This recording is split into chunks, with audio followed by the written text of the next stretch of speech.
So students, our next topic is internal resistance of a primary cell by a potentiometer.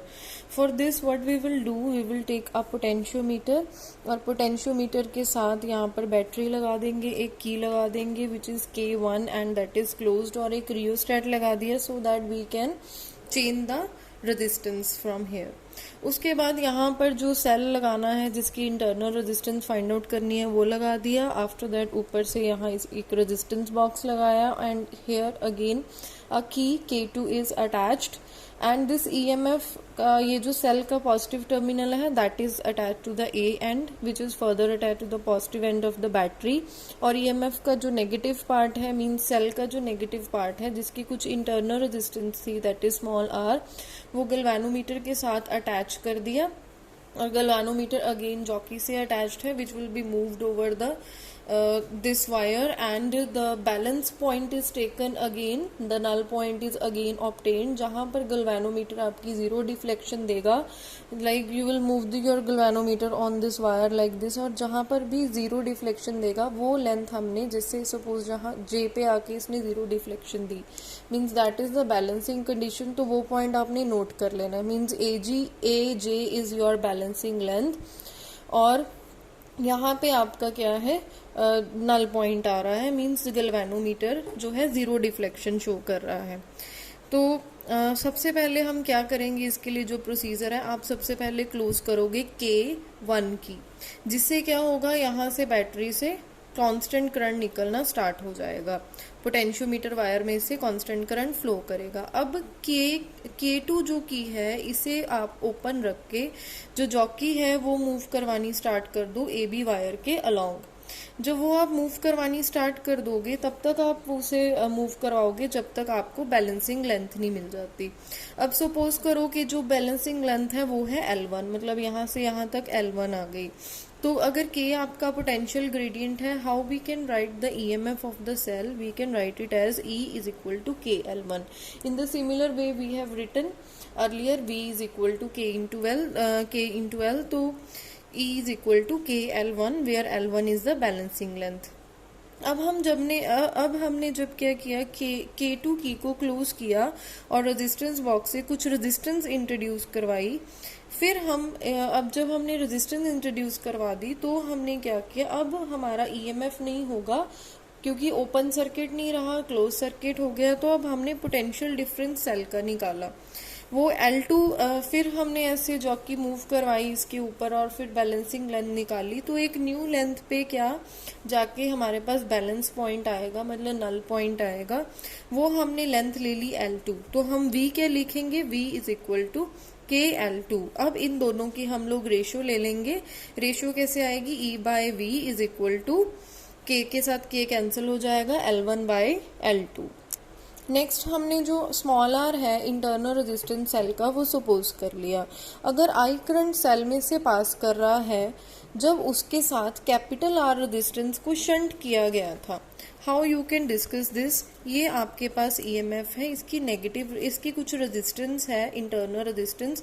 देखो इसके साथ parallel में ये एक रेजिस्टेंस बॉक्स लगा दिया, इट मीन्स शंटिंग हो गई है. एक EMF जिसकी एक रेजिस्टेंस थी उसके पैरेलल एक और हमने रेजिस्टेंस लगाई, तो दैट इज कॉल्ड शंटिंग. तो जब हमने शंट कर दिया तो उसका EMF कैसे निकालेंगे according to the Ohm's law. वो आपका जो R है वो कंबाइंड हो जाता है because that was in series, तो वो ऐड हो जाएगा. तो E is equal to I into R plus R हो गया, that is V is equal to IR होता है. अब इसके केस में हमारे पास क्या हो गया, EMF सेल के केस में EMF is equal to I into R plus R. But अगर हम रेजिस्टेंस की बात करें तो रेजिस्टेंस के अक्रॉस तो पोटेंशियल डिफरेंस ही आता है, तो that is V is equal to I into R. अगर हम इसका रेशियो लें E बाय V तो वो क्या आएगा, I से I कैंसिल हो जाएगा, R plus small r over capital R it is equal to L1 by L2. तो आपके पास 1 plus small r by capital R is equal to L1 by L2 आया. Now you can find small r by capital R from here, that will be L1 minus L2 by L2. तो small r यहाँ से आप निकाल सकते हो easily. capital R into L1 minus L2 by L2. Now our next topic is we will discuss why this potentiometer is superior to the voltmeter. अब क्या reason है कि हम पोटेंशियोमीटर यूज़ करते हैं, हम वोल्टमीटर यूज़ नहीं करते? इसका ये रीज़न है विच इज़ मोस्ट इम्पॉर्टेंट, जो पोटेंशियोमीटर है वो एक नल मेथड डिवाइस है. इसका मतलब ये है कि जब वो वर्क करता है वो सर्किट में से कुछ भी करंट नहीं लेता, मतलब सेल में से कोई करंट ड्रॉ नहीं करता. तो इसका मतलब ये है कि ये हमारा पोटेंशियल डिफरेंस ओपन सर्किट में मेजर करता है. तो जब वोल्टमीटर पर जो वोल्टमीटर है उसे क्या चाहिए, कुछ करंट चाहिए वर्क करने के लिए, अपने ऑपरेशन के लिए.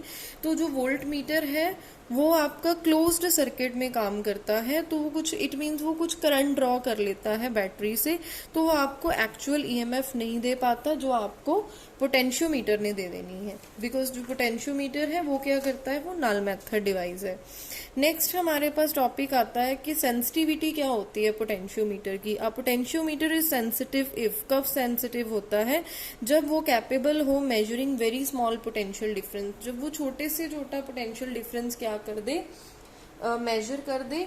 And it show significant change in the balancing length, और वो जो बैलेंसिंग लेंथ है उसमें सिग्निफिकेंट चेंज क्या शो करे, कब, for the small change in the potential difference, कि अगर पोटेंशियल डिफरेंस में छोटा सा भी चेंज हो तो वो बैलेंसिंग लेंथ में हमें सिग्निफिकेंट चेंज शो करे, मतलब वो चेंज विजिबल हो. जस्ट मिलीमीटर्स में चेंज नहीं होगा, लेंथ में प्रॉपर चेंज होगा विच विल बी ऑब्जर्वेबल, जो आपको ऑब्जर्व होगा.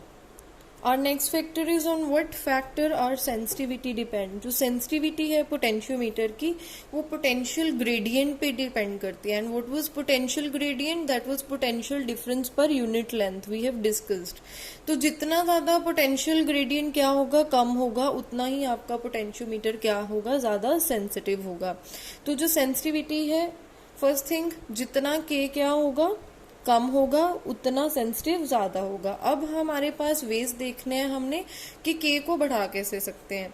First thing you should see this relation, K is equal to V by L, directly proportional है वी के और इनवर्सली प्रोपोर्शनल है लेंथ के. तो अगर तो हम लेंथ को क्या कर दें, लेंथ को बढ़ा दें, तो के मेरा अपने आप कम हो गया. अगर के कम हो गया तो उतनी सेंसिटिविटी बढ़ गई. सेकेंड थिंग, आप क्या करो, हमने के को क्या करना है, कम करना है bye reducing the current in the circuit. जब हम रियोस्टेट से रेजिस्टेंस बढ़ा देंगे तो जो करंट है वो अपने आप क्या हो जाएगा, कम हो जाएगा.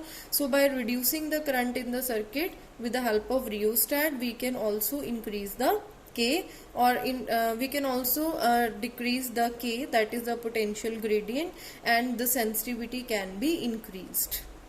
Our next topic is Wheatstone bridge. So Wheatstone bridge क्या चीज है, it is an arrangement of 4 resistances. यहाँ पर 4 रेजिस्टेंसेज होते हैं जो कि डिटर्मिन करते हैं, जिनमें से 3 आपको गिवन होते हैं और आपने एक रेजिस्टेंस फाइंड आउट करना होता है इन टर्म्स ऑफ अदर 3. मतलब अगर 3 दिए हुए हैं, एक नहीं दिया हो, तो आप एक वो 3 की हेल्प से सॉल्व आउट कर सकते हो. ये मेथड किसने दिया था, सर चार्ल्स ने दिया था, व्हीटस्टोन ने, इन 1843. अब व्हीटस्टोन ब्रिज में 4 रेजिस्टेंसेज होती हैं जो कि 4 आर्म्स के अक्रॉस PQRS उसके अक्रॉस हमने लगा देनी है.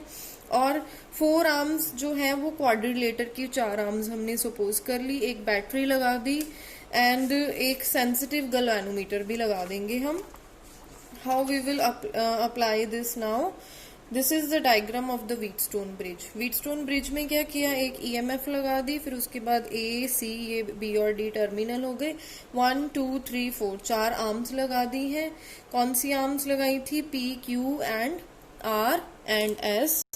सो पी क्यू आर और एस हमने आर्म्स लगा दी थी. रेजिस्टेंसेस को इस तरह से हमने एडजस्ट करना है कि गैल्वेनोमीटर में करंट फ्लो ना करे, मीन्स जो IG करंट है वो 0 हो. And the arrangement is like that, ये अरेंजमेंट ही हमने इस तरीके से करना है कि zero current should flow through the galvanometer. तो हम क्या कहेंगे कि ये जो ब्रिज है वो बैलेंस्ड कंडीशन में है। तो बैलेंस कंडीशन में it means P by Q is equal to R by S होता है। ये आपका व्हीटस्टोन ब्रिज प्रिंसिपल है और इसी प्रिंसिपल को हमने क्या करना है, प्रूफ करना है। जैसे कि डायग्राम में हमने EMF ले लिया, तो यहाँ से सप्लाई करेगा करंट, यहाँ से करंट निकला। We will solve this, we will prove this principle with the help of Kirchhoff's law। यहाँ से ये दो पार्ट्स में करंट निकला, तो यहाँ से I1 जो है फिर फर्दर टू पार्ट्स में डिवाइड हो गया। यहाँ I1 से कुछ पार्ट निकल गया IG, तो इधर कितना निकला, I1 माइनस IG। तो जब यहाँ से ये निकल रहा है इस पॉइंट पे, फिर ये जाके ज्वाइंट हो जाएगा इस पॉइंट पे। यहाँ से IG आ रहा है, हेयर I2 आ गया, यहाँ पर IG प्लस I2 इधर को इस तरह फ्लो करके यहाँ इट मीन्स ये सभी ज्वाइन हो रहे हैं current, I1 plus IG plus I2 plus IG। तो यहाँ से IG कैंसिल हो गया, I1 plus I2 means further I current battery में वापस चला गया। तो जो रूल है दैट रिमेन सेम, जितना करंट बैटरी से निकाल रहे हो उतना करंट बैटरी में क्या जाना चाहिए, वापस जाना चाहिए ड्यूरिंग द किरचॉफ लॉ। तो अब डेरिवेशन कैसे करेंगे, हमने किरचॉफ लॉ लगाया सेकंड लॉ कौन सी लूप पे, ABDA, as you can see this is clockwise direction. अब हमने इस लूप के अकॉर्डिंगली अपनी ये डायरेक्शन देखनी है। ये डायरेक्शन और ये डायरेक्शन सेम है, तो I1 इंटू P, फिर ये डायरेक्शन और ये डायरेक्शन भी सेम है। IG और G हमने सपोज कर लिया इंटरनल रेजिस्टेंस है। उसके बाद अगर मैं ये डायरेक्शन देखूं, लूप के ऊपर है और I2 करंट की डाउनवर्ड है, मतलब माइनस है, तो minus I2R and is equal to 0, क्योंकि यहाँ पर EMF और कोई भी नहीं है, इस सर्किट में कोई भी सेल नहीं लगा हुआ। Similarly we will find out for BCDB। यहाँ पर हमारे पास ये जो करंट है इनकी डायरेक्शन सेम है लूप के साथ, I1 minus IG into Q। After that अगर ये डायरेक्शन देखो, ये डाउनवर्ड जा रहा है, ये अपवर्ड जा रहा है, direction is opposite. What is the current, I2 plus IG कहाँ से फ्लो कर रहा है, S से, माइनस आ गया। आफ्टर दैट जब ये ऊपर को जाएगा, ये नीचे जा रहा है करंट, तो again it will be negative. तो क्या आ गया, IG minus IG into G, आगे क्या आएगा, नेगेटिव। एक को नंबर 1 दे दो, दूसरे को नंबर 2 दे दो।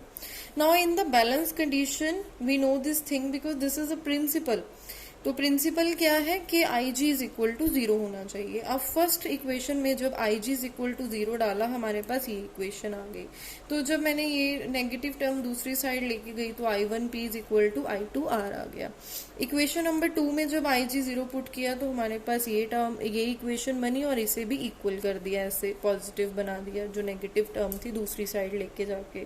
तो हमने फर्स्ट इक्वेशन को डिवाइड करना है सेकेंड इक्वेशन के साथ। जब करेंगे कॉमन टर्म कैंसिल हो जाएंगी and we will get P by Q is equal to R by S, which is our principle of Wheatstone bridge and that is proved. Next topic is sensitivity of the Wheatstone bridge. अब Wheatstone bridge कब sensitive होगा, जब वो large deflection show करे small change of resistance पे। तो और ये सेंसिटिविटी किस चीज पे डिपेंड है, it depends upon the 2 factors. एक तो चारों रेजिस्टेंसेस जो 4 आर्म्स में रखी हुई हैं वो कैसे एक दूसरे के साथ रिलेट हो रही हैं। Like P by Q is equal to R by S। ये प्रिंसिपल कब है, ब्रिज मोस्ट सेंसिटिव कब होता है, जब चारों रेजिस्टेंसेस ऑलमोस्ट सेम ऑर्डर की हो, मतलब they are of same order. Second point क्या है, relative position of the battery and galvanometer. If you change the position of the battery and the galvanometer, then again there will be effect on the sensitivity of the Wheatstone bridge. Our next topic is meter bridge or the slide wire bridge. Now meter bridge and slide wire bridge, this is totally based upon the Wheatstone bridge. If you understood Wheatstone bridge, then this is very easier for you. ये simplest practical application है Wheatstone bridge की, and this practical is usually done in the physics lab. तो principle again same है, P by Q is equal to R by S। Construction में इसके क्या है कि यहाँ पर हम usually 1 metre long wire, manganin wire ले लेते हैं, जिसका क्रॉस सेक्शनल एरिया क्या है, यूनिफॉर्म है। मीटर स्केल के रॉन्ग इसे स्ट्रेच करेंगे वुडन बोर्ड के ऊपर। फिर L टाइप वहां पर थिक कॉपर स्ट्रिप्स भी लगी होती हैं ताकि कनेक्शंस लगा दें। The construction we will discuss with the help of diagram. Like यहाँ पर आपके सामने डायग्राम बनाई हुई है। This is a metre bridge और स्लाइड वायर ब्रिज। यहाँ पर आपके पास ये नीचे वुडन बोर्ड होता है, यहाँ पर ये एल शेप कॉपर स्ट्रिप्स लगाई, एक सेंटर में ये कॉपर स्ट्रिप लगाई। यहाँ ए और बी जो गैप है उसके अक्रॉस रेजिस्टेंस बॉक्स लगा दिया जाता है, जिससे हम रेजिस्टेंस इंट्रोड्यूस करवा सकते हैं नोन। तो आर इसका नेम दे दिया। ये जो सेंटर वाला ज्वाइंट है, यहाँ से हम जॉकी को रेजिस्टेंस बॉक्स देन गल्वानोमीटर, फिर जॉकी को मूव करवाते हैं यहाँ पे। After that S is our unknown resistance, this we have to find. और ए और बी ये दो एल शेप्ड कॉपर स्ट्रिप्स हैं। This all is done to make the connections. यहाँ से एक कनेक्शन लगाया गया और इधर से एक कनेक्शन लगाया। It is joined with the key and the key is close. जब की क्लोज होगी सर्किट में से करंट पास होगा, अदरवाइज नो। तो पॉजिटिव यहाँ सेल लगाया गया है, सेल के पॉजिटिव टर्मिनल से करंट निकलता है and it will end to the negative terminal.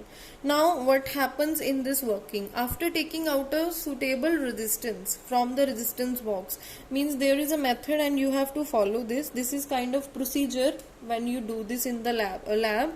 So for performing this experiment, what is the procedure which is to be followed?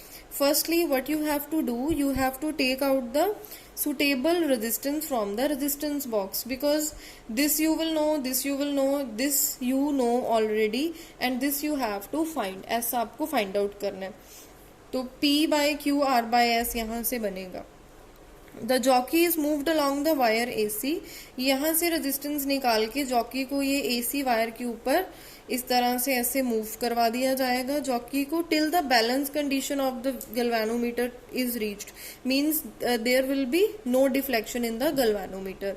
So this is called the balance condition of the Wheatstone bridge. अब ये होगी balance condition Wheatstone bridge की। Now if P and Q, P और Q क्या होगा? P आपका part होगा this one, A से लेके यहाँ तक, जहां पर आपका B जो है या जॉकी जो है वो ज्वाइन कर जाएगी। यहाँ जहां पर 0 आपका गैल्वेनोमीटर शो करेगा, जॉकी यहाँ पर ज्वाइन की, मींस यहाँ पर B पॉइंट आ गया।